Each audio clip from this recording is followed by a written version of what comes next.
Good morning and a very warm welcome to our 18th Rare webinar. I'm Nicola Miller, Editor-in-Chief and Creative Director here at Rare Revolution magazine, and I'm supported today, as usual, by my colleague Becky Pender, who's working in the background on all of our technology.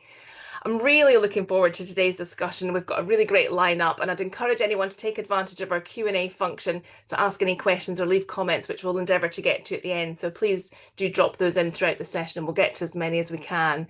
Today's session is supported by Havas Life London, who we were really thrilled to work with as sponsor in our 2024 Rare Disease Day edition. If you haven't caught up with that yet, please do, and Becky's going to drop the link to that edition in the chat so that you can connect with that. I'm really pleased to introduce a great lineup today. We've got some really fantastic people speaking on the topic of public-private partnerships, so a really meaty topic. And they're going to guide us through all of the kind of examples, what is a PPP, and really just some of the barriers and opportunities within that. So please join me in welcoming Sarah Mikhailoff, Managing Director from Havas Life London, Sheila Apadua, Independent Life Sciences Consultant, Eric Litjens, Head of Commercial Europe, Prolennia. Victoria Headley, Rare Disease Policy Manager at Newcastle University, and Nadia Hanim Abdul Latif, President of the Malaysian Rare Disorders Society. So welcome all. Really appreciate your time this morning. I think it's really important to set the scene first and get an understanding of what public-private partnership is. So it's always good to kind of outline that. And I'd like to come to you first, Sarah, just to outline really for everyone listening, what is a public-private partnership and what role specifically to Havas play in those type of initiatives?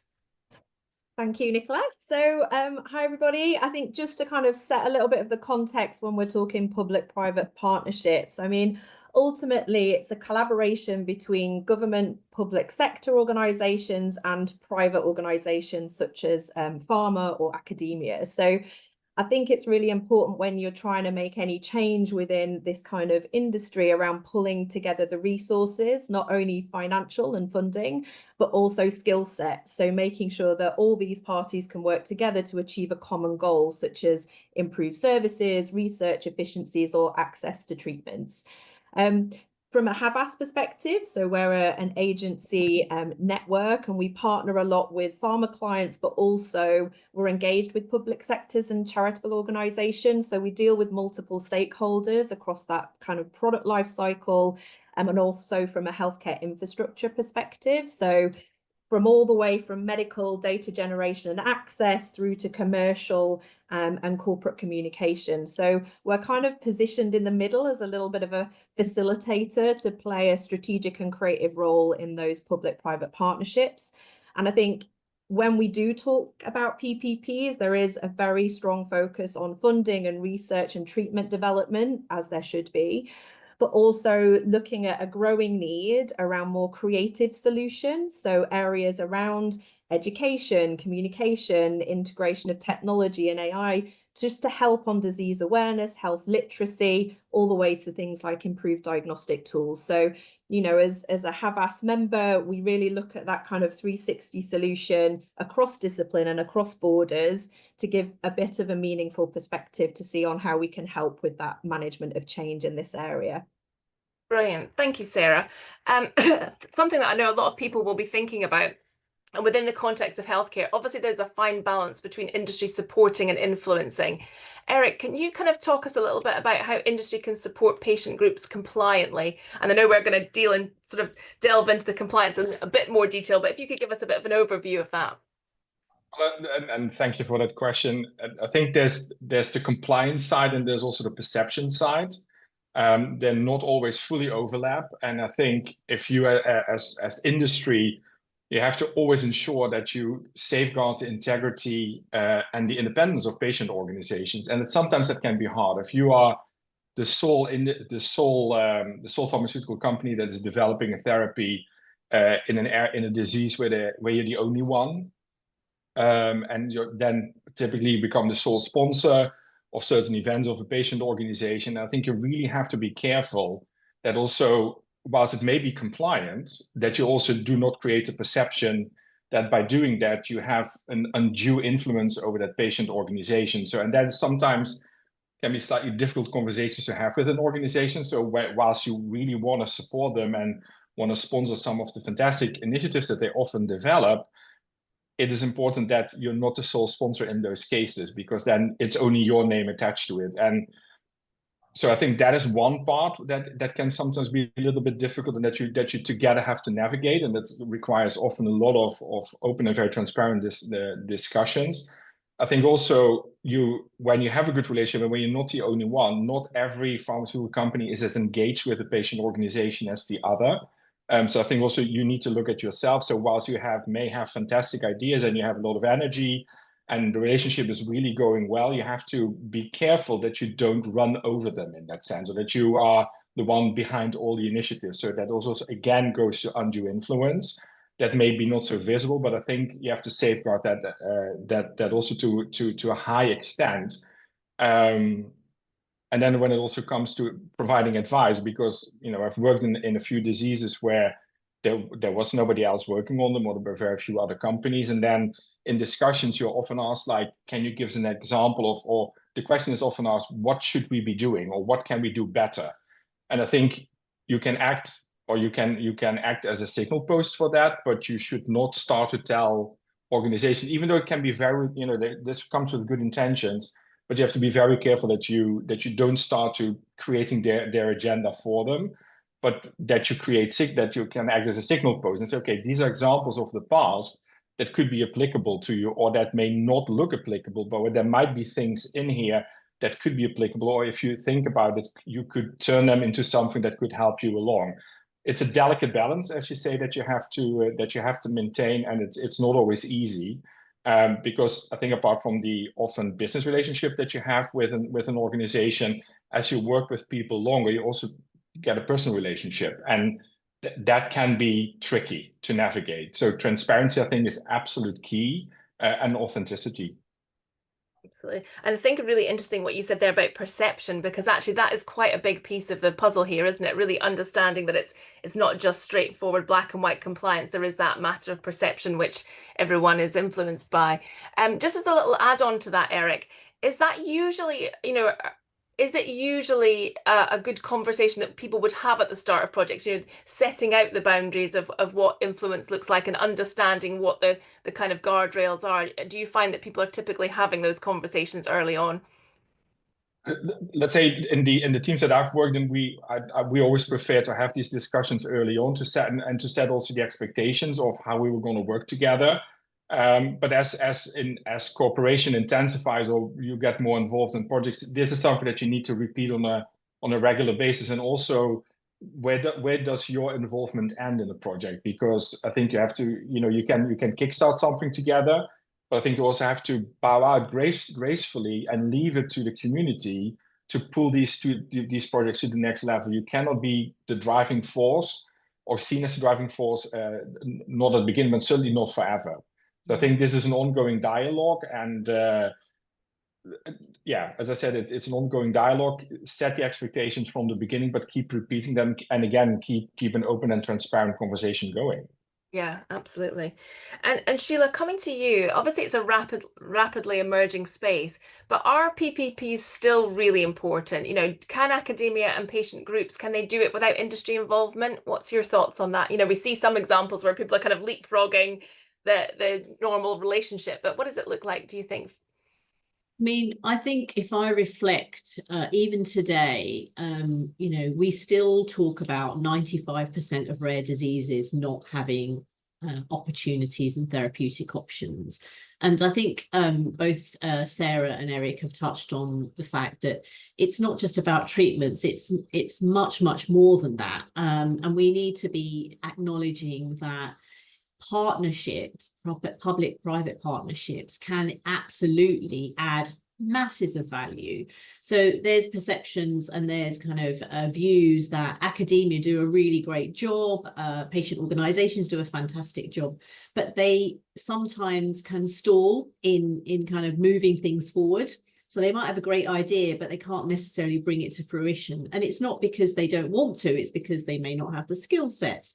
They may not have the understanding of the landscapes. So Victoria and I have been working on an initiative over the last few years called Together for Rare Diseases. And that initiative is looking at trying to build public-private partnerships with the European reference networks and industry, and really kind of reflecting what Sarah has said, thinking about actually how can we think about the wider resource that collectively can be pulled together to move the needle on some of this. So European Reference Network's made up of amazing expertise and knowledge in a rare disease space, coupled with expertise, skills, knowledge from industry that isn't available in the European Reference Networks and the patient organisations, can really build strong collaborations that can optimize that expertise to really move things forward. So, you know, we've got 3 pilots running in that project at the moment. One of them is looking at trying to understand the landscape in a rare kidney disease, and how do we kind of understand where the challenges are using the registries the European Reference Network have built. And in that particular situation, the industry is bringing their expertise in kind of analytics and building kind of collaborative opportunities for the different registries to connect. Because great, we've got registries, but they are spread across different places. They don't talk to each other. So that's a really good one. The other one is looking at building outcome measures in a rare bone disease. And again, the industry is bringing their expertise in trying to kind of build bridges and understand what's required from the clinical aspects, but then what's required from regulatory and kind of payer aspects. So bridging all of those things together. So I think there is masses of value in collaborating. And I think it's really important to note, and I think Sarah might have mentioned it already, you know, it's not just about money coming into the system. It's about resources, expertise, skills, knowledge that isn't necessarily available in those different parts of the system. And I'm sure Vicky can kind of complement and add additional thoughts on that. But I definitely think we do need these partnerships. Thank you, Sheila. Yeah, Victoria, did you want to add something to that as well, I think? I think, yeah, now more than ever, actually, we need public-private partnerships. And I'm going to copy Sheila and going back to the figures. And I think there's every single rare disease call, workshop meeting I ever go to, we talk about this figure of only 5 or 6% of the conditions having a dedicated treatment. And it's not even that, it's that we know that, the treatments that are there for these specific conditions, with some really important exceptions, they're by and large not kind of transformative. They're not always curative therapies. So we have a huge mountain to climb still to really do something for all these conditions.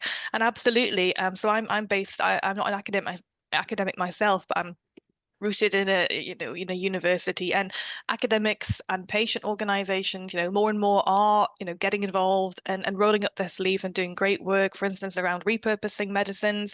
And there's a lot happening. But I think given the scale of, the gaps that remain, the thousands of conditions that have nothing, we really need to bring in all the actors we can. And industry, is a key part of that. As Sheila said, they have resources, both financial, but also way beyond financial, and we'll probably come back to this later in the webinar, that are just crucial for not just for developing specific therapies, but I think where it's really interesting to see, or where I'd love to see more public-private partnerships, is around the sort of less traditional types of activity. So, you tend to think clinical trials, but actually there's a range of different things. If you look at different rare disease communities across the globe and what they've been doing or trying to do with the private sector, with industry, anything from, projects that really look at the ecosystem as a whole, projects that look at, understanding unmet needs, projects that can look at, getting communities together and looking at what's working well in a field and looking at the health and wealth of that community overall. Do you have biomarkers? Are they good enough? What kind of outcomes should we be monitoring? Private partners can play a role in supporting those sorts of activities, in training activities. There's a whole world of things beyond like the classic spectrum that we tend to think about. So yeah, I think we absolutely need public-private partnerships. We need more of them, and there's also a bit of a concern that I think that the therapies we have got out there, there's often a sense that we've kind of tapped the low-hanging fruit already. So where we had good basic science, good discovery science, good knowledge of what's happening with the conditions, that's kind of been mined a little bit, for want of a better word. So the reality is we can't just magic therapies for all those other thousands of conditions, because for so many, we still don't have that basic understanding. So I think we absolutely need to bring in our industry colleagues into all of this, and not just the sort of pharmaceutical industry either, but thinking about, you know, medical devices, for instance, although I work less with that sector, really important for rare disease. Brilliant, thank you. That's a really good sort of overview of that there. And Nadia, obviously you can bring a slightly different perspective here. Can you talk us through what the landscape in Malaysia is with regard to PPPs? Thanks, everyone. First and foremost, I wanted to say I absolutely love the interjections that came earlier on, and left me reflecting on all of the different ways in which we can actually improve on the partnerships that we have. Eric mentioned some really critical ones, especially where you rely on a single key partner for a particular project. You're not only talking about the risk of seem to be having exclusivity, you're also at risk of sustainability when that person's left or changed portfolio. And we've got many pharma counterparts that actually then move on to other organizations. Then you're at a risk of that project being dropped when it's no longer, I suppose, a priority for whoever it is that takes over. And in that same grain of thought, right, the landscape in Malaysia, I think public-private partnership is not something new. We've had this for multiple different things, including for rare diseases. We've seen this in the whole broad spectrum of issues relating to healthcare and social development, especially environmental protection in the country. So I can say that in Malaysia, at least, and especially this year, as we are hosting ASEAN, it's definitely growing at an accelerated speed. And everybody talks about PPP, but what does it actually mean? How does this relationship balance itself? Where does it start and where does it end? That's a completely different story, right? But I think there's a clear recognition that to tackle complex issues, in particular complex issues like rare diseases, you need all hands on deck. So gone are the days that the doctors say that I'm the only one who would be able to help you. Gone are the days that pharma is the one that's saying that only work with us. So in Malaysia, that space of collaboration, and I want to challenge the topic today. We're not only talking about partnerships for collaboration. In Malaysia, we're looking at partnerships for co-creation. And I think that's a very different nuance when we're talking about individuals and communities living with rare diseases. Because very often it's just having a seat at the table that's already been made, the decision's almost already done. And by the way, we forgot that we need to have maybe one or two tokenistic rare disease patient groups to sit on that table so that we can say we engaged everyone, right? In Malaysia, I'm happy to report that things are steadily changing. So we are creating new spaces for discourse. We're creating a new table, not just waiting for that table to be set for us. So for example, MRDS began this program called Accelerate, and it actually stands for Acceleration, Collaboration, and Co-creation for Rare Diseases, because we don't want to just wait for things to happen to us. We have many individuals living with rare diseases in the country who are contributing back to the country, either being a civil servant or member of body corporate. Of course, when you're talking about people living with rare diseases, it's a huge spectrum of people who are actually very independent and can live a life well lived, all the way down to people who need care and critical, intricate independence their whole entire life. So, where we see that spectrum happening, we do want to champion and to push forward voices that are lived experience in this situation so that they see, okay, this whole idea of rare disease is expensive is actually an erroneous assumption. So we've got that, and we're talking about enabling patient group leads across the country. So most recently, we had representatives from 7 different states across more than 13 different rare disease organizations coming together. We have about 60 or 70 different presidents and leaders of their own associations to come talk about strategy. How do we engage media better? How do we look at collaborating with corporates? But what I want to highlight here is that when we're talking about rare diseases and public-private partnerships, if we're ever going to mainstream the conversation and issues surrounding rare diseases, we have to be ready to step out of that rare disease cocoon. And why I'm saying this is because we've got 2 groups of people, one that are championing that rare is not many, therefore we have affirmative action needing for us, and that's fine. There's spaces for those conversations to have.